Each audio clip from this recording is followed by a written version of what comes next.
Hi everyone. I just wanted to give you a quick example of an activism game. For those of you who took my Compa 1101, you may recognize this game, or you may have played it yourself. This game is called Spent. So for those of you who are not familiar with Spent, Spent is all about money and decision making. So in this case, you have $1,000 to your name, and you have to get through the next month. Sounds pretty straightforward, but it gets pretty complicated pretty quickly. Now, first off, you need to decide where you're going to live. Part of this is an equation. You need to decide if you are close to the city to reduce the amount of travel time and gas. But if you're closer to the city, it's more rent.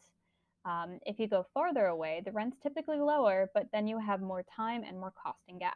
So you have to decide what matters most to you. In this case, the example is $814 for rent and travel.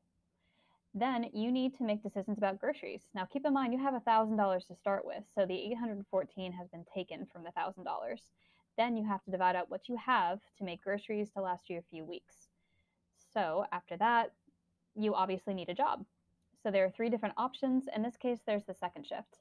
Now keep in mind each job has different requirements, different pay rates, and different risks. So once decision making start happening, they may vary from fairly straightforward ones to more complex ones. In this case, this is an ethical choice. So in this example, you hit a parked car and you damage the bumper and break the light. So do you pay the money, $550, to pay for the damage, or do you leave? To make this choice, do you have that money? Can you afford to give that up? Is it right just to leave?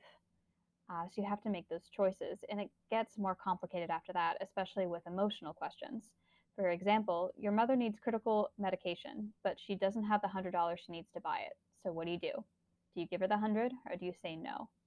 Again, do you have the 100 to give, and what's your thought process to make this decision?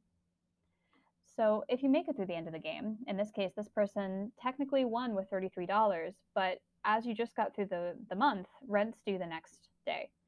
So with $33, you're not going to be able to afford that $814 from the previous example.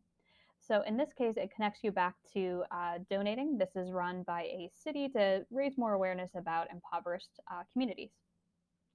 So big question is, how is this an activism game? So this game I would consider an activism game because it allows players to experience this unique perspective. So you are in the position of the person, you have to make these choices. And it specifically addresses the issue of poverty.